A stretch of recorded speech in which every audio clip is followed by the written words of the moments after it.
যে যদি কোনো অবিবাহিত যার বিয়া কিন্তু হয়নি, বেটা ছেলা হোক কিংবা বেটি ছেলা হোক, জেনাতে ধরা পড়ে তাহলে কত কোড়া মারতে হবে তাকে?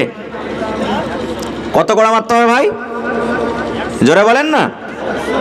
100 কোড়া মারতে হবে। একটু জোরে বলেন, কত কোড়া মারতে হবে? 100 কোড়া। কিন্তু আমাদের এলাকাতে কেমন কোড়া লাগায় জানেন? আপনাদের এলাকাতে কেমন আছে না আছে যে বিচার পঞ্চায়েতে বসলো, এবার 10 খান টাকারা ধরবে কমচি বা 5 খান টাকারা ধরবে। যদি 5 খান টাকারা হয় তো এক বাড়ি লাগলো তো 5 বার হয়ে গেল। 10 খান করে ধরে তো 10 বাড়ি মারবে, 100 ঘন্টা হয়ে গেল। জি না, এটা কোড়া মারার এটা নিয়ম নয়। আর যদি বিবাহিত যদি ছেলে মেয়ে ধরা পড়ে তাহলে কিন্তু তাকে রজম করতে হবে। কিন্তু আমাদের বাস হিন্দুস্তানে এখানে ইসলামী কারণ চলে না, আমরা কোনোটাই সাজা করতে পারি না। একটু যদি বেশি করে লাগান আপনার ব্যাপারে কেস দায়ের করে দেবে। করবে কি করবে না?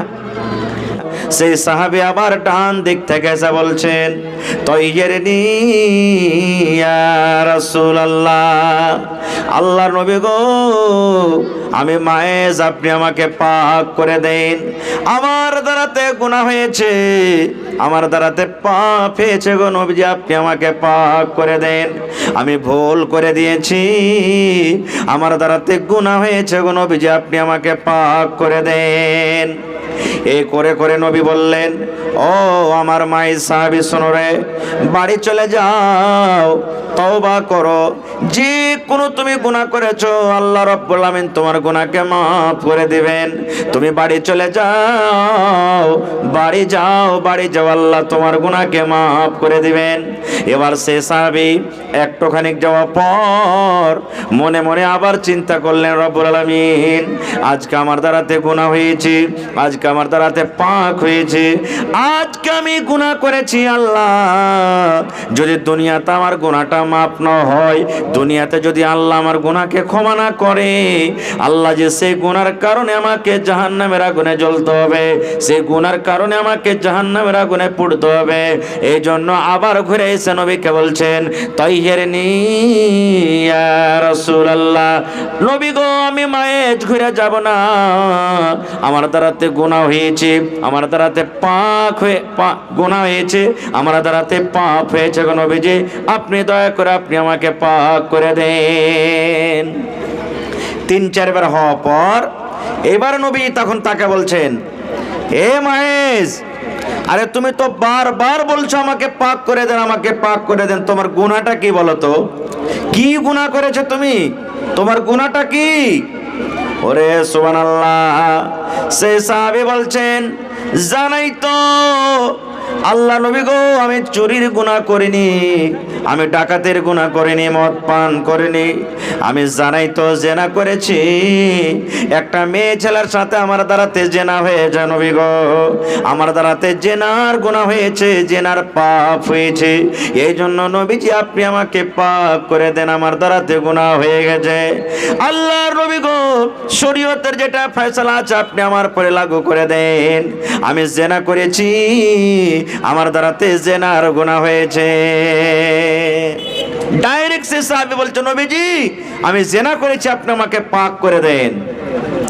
এবারে রাসূল বলছেন, রে আল্লাহর বান্দা, তুমি নিজের মুখ দিয়ে ইকরার করছো, কবুল করছো যে আমি জেনা করেছি, তাহলে জেনা কাকে বলে তুমি জানো? জেনা কি জিনিস তুমি জানো? তুমি এমনি তার গায়ে হাত দিয়েছো, শরীরে শরীর টাচ করেছো, না অরিজিনালি তোমার জেনা হয়েছে? তুমি জেনা কাকে বলে জানো? এবার সেই সাহাবী বলেন, আল্লাহর নবী গো আমি একটা জ্ঞানী মানুষ, আমার হুঁশ বুদ্ধি আছে গো নবীজি, আমি পাগল নয়, আমি খ্যাপা নয়। জেনা কাকে বলে আমি জানি, আমার দ্বারাতে জেনা হয়েছে যখন একটা মিয়া বিবি যেমন সহবাস করে, মিলন করে, এই মতো আমার দ্বারাতে গুনাহ হয়েছে। আল্লাহ রাসূল গো আমি জেনা করেছি, দয়া করে আপনি আমাকে পাক করে দেন। তাহকিক দেখেন কি জিনিস। এবার নবীজি সাহাবীরাকে বলছেন, হাজি এর মুখখানটা সিংহে দেখো তো, এই মদটা পান করে এসে তো আসেনি, এই মদ তো পান করেনি, শরাব তো পান করেনি, যে একা নাশা লেগেছে, নাশার কারণেই বলছে, একটু মুখখানটা সিংহে দেখো তো। একজন সাহাবী মুখখানটা সিংহে দিয়ে বলছেন, নবীজি ই কিন্তু মদ পান করে নাই, শরাব পান করে নাই, ভালো লোকই, এর হুঁশ বুদ্ধি সবই আছে। ওরে সুবহানাল্লাহ। এবারে নবী বললেন, ও আমার সাহাবী মাইত, তুমি কেমন কথা বলছো বাবারে? তুমি জানো কি তুমি কেমন কথা বলছো? তুমি একটা বিবাহিত লোক, তোমার স্ত্রী বাড়িতে আছে, আর তুমি জেনার ইকরার করছো। যদি তুমি সত্য জেনা করে থাকো, শরীয়ত তোমার পরে কায়েম হয়ে যাবে, শরীয়তের শাস্তি তোমার পরে লাগু হয়ে যাবে। তোমাকে পাথর দিয়ে, ঢাল দিয়ে, ইট দিয়ে মেরে মেরে মেরে তোমাকে রজম করে দেওয়া হবে। এবার সে সাহাবী বললেন, আল্লাহর নবী গো, আমি জানি গো নবীজি আমার দ্বারাতে জেনা হয়েছে, আর শরীয়তের সাজাও আমি জানি যে আমি যদি ইকরার করে নি আপনার দরবারে, আমাকে পাথর দিয়ে মেরে মেরে মেরে শেষ করে দেওয়া হবে। নবী গো, আমার দুনিয়ার শাস্তি কম, দুনিয়ার শাস্তি আমাকে অল্প মনে হয়, কিন্তু আমি জাহান্নামের শাস্তি সহ্য করতে পারবো না, আমি আখিরাতের শাস্তি সহ্য করতে পারবো না। এই জন্য নবী গো, আপনি আমাকে রজম করে দেন। এবারে আল্লাহ রাসূল সাহাবায়ে কেরামকে বললেন, ও আমার সাহাবার দলেরা, যাও ময়দানে নিয়ে চলে যাও, ওই ফাঁকে নিয়ে চলে যাও, আর এই মাইজকে পাথর দিয়ে মেরে মেরে মেরে তোমরা তার জীবনটাকে শেষ করে দাও, পাথর দিয়ে মেরে মেরে মেরে তাকে তোমরা রজম করে দাও। এবার পাথর মারতে আছেন, ওরে সুবহানাল্লাহ। খালিদ রাদিয়াল্লাহু তাআলা আনহু একজন সাহাবী, তার সামনে একটা উটের জবড়া পড়েছিল, ওই উটের জবড়াটা নিয়ে এমন জোর করে মায়েজের মাথাতে মারা হলো। ওরে সুবহানাল্লাহ, যেমনই মাথাতে লাগা, মাথা ফুটে এমন জোর করে রক্ত বইতে লাগলো, রক্ত বের হইতে শুরু হয়ে গেল। এবার ওই সাহাবীর শরীরে একটুখানি কিন্তু রক্ত পড়ে গেল, একটুখানি তার শরীরে খুন লেগে গেল। এবার তখন সেই সাহাবী বলছেন, আল্লাহ আমি কি করলাম? আমার শরীরে নাপাক রক্ত লেগে গেল, ওই নাপাক রক্ত আমার শরীরে টাচ করলো, ওই পাপের রক্ত আমার শরীরে লেগে গেল। যেমন কথাটা শোনা, আল্লাহ রাসূল সেই সাহাবীকে বলছেন, ওরে আল্লাহর বান্দা, খবরদার তোমরা মায়েজকে গালি দিও না, খবরদার মায়েজকে গালি দিও না। কেননা মায়ের জানে আমি আল্লাহর নবীর দরবারে যদি তো ইকরার করে নি, আমি আল্লাহর নবীর দরবারে যদি আমি নিজকে সারেন্ডার করে দিই, আমি জেনা করেছি এই গুনাহটার যদি আমি ইকরার করে নি, আমাকে নবীজি পাথর দিয়ে মেরে মেরে মেরে আবার জীবনটাকে শেষ করে দিবে।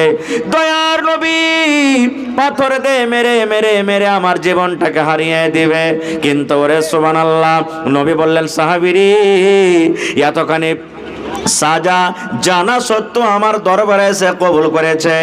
এই আমার সাহাবীরা শুনে নাও, মায়েজ আল্লাহর দরবারে এমন করে তওবা করেছে, মায়েজ এমন দরবারে আল্লাহর দরবারে কেন্দ্রে কেটে তওবা করেছে, সেই তওবাটা যদি তার তওবাখানাকে যদি গোটা মদিনার পাপীদের মধ্যে, গুনাহগারের মধ্যে যদি বেটে দেওয়া হয়, তার খুব তওবার কারণে আল্লাহ রাব্বুল আলামিন সমস্ত মদিনাবাসীকে আল্লাহ ক্ষমা করে দিবেন।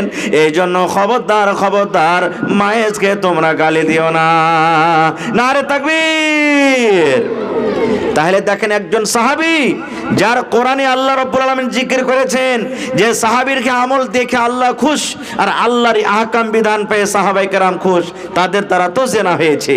তাহলে জেনার কি ফয়সালা হলো? যে যদি কোনো অবিবাহিত যার বিয়া কিন্তু হয়নি, বেটা ছেলা হোক কিংবা বেটি ছেলা হোক, জেনাতে ধরা পড়ে, তাহলে কত কোড়া মারতে হবে তাকে? কত কোড়া মারতে হবে ভাই? জোরে বলেন না। 100 কোড়া মারতে হবে। একটু জোরে বলেন, কত কোড়া মারতে হবে? 100 কোড়া। কিন্তু আমাদের এলাকাতে কেমন কোড়া লাগায় জানেন? আপনাদের এলাকাতে কেমন আছে না আছে, যে বিচার পঞ্চায়েতে বসলো, এবার 10 খান টাকারা ধরবে কমচি, বা 5 খান টাকারা ধরবে। যদি 5 খান টাকারা হয় তো একবারই লাগলো তো 5 বার হয়ে গেল। 10 খান করে ধরে তো 10 বারই মারবে, 100 ঘন্টা হয়ে গেল। জি না, এটা কোড়া মারার এটা নিয়ম নয়। আর যদি বিবাহিত যদি ছেলে মেয়ে ধরা পড়ে, তাহলে কিন্তু তাকে রজম করতে হবে।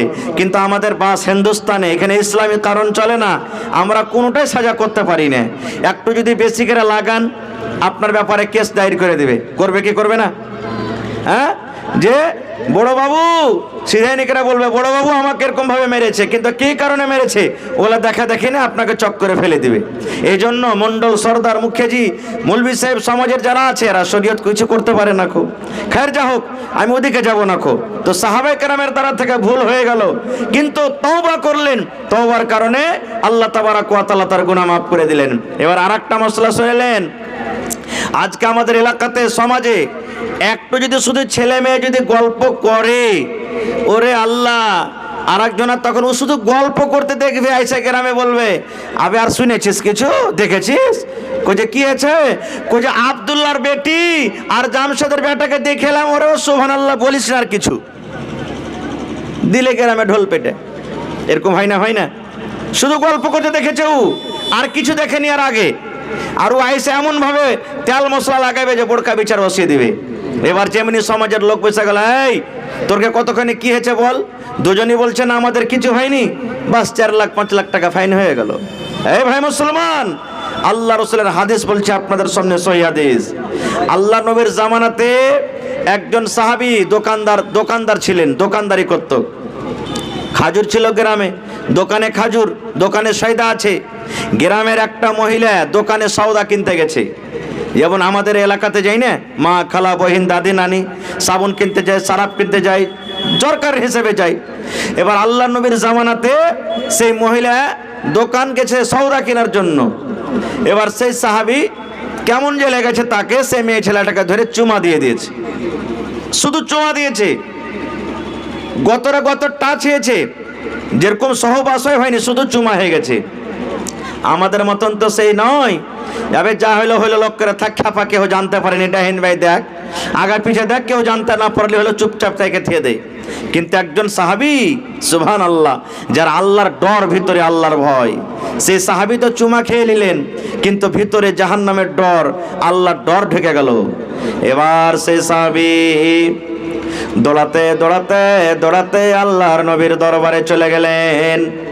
আল্লাহর নবীর দরবারে যাওয়ার পর বলছেন, হালাক তো ইয়া রাসূলুল্লাহ, আল্লাহর নবী গো, আমি আপনার সাহাবী হালাক হয়ে গেলাম, বরবাদ হয়ে গেলাম, আমি ধ্বংস হয়ে গেলাম। আল্লাহ নবী গো, আমার জীবন হালাক হয়ে গেল, আমার জীবন বরবাদ হয়ে গেল।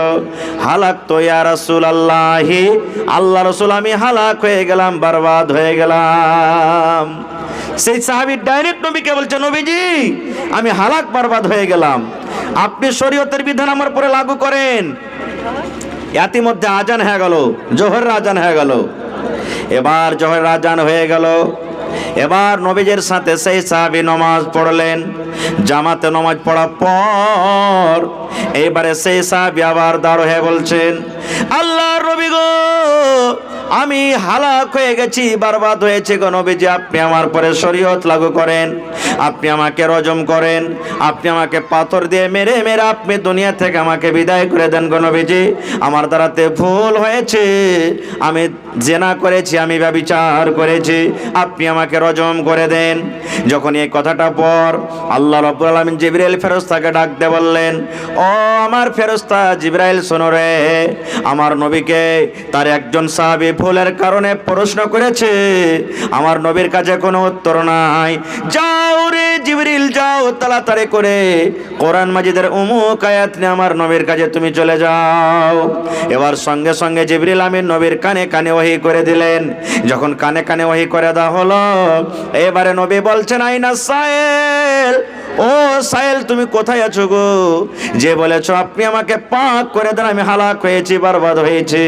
ও বাবা সাইল, বলো তো তোমার দ্বারাতে কি গুনাহ হয়েছে, তুমি কোন ভুল করেছো, তোমার দ্বারাতে গুনাহ কি হয়েছে, তুমি দয়া করে বলে দাও।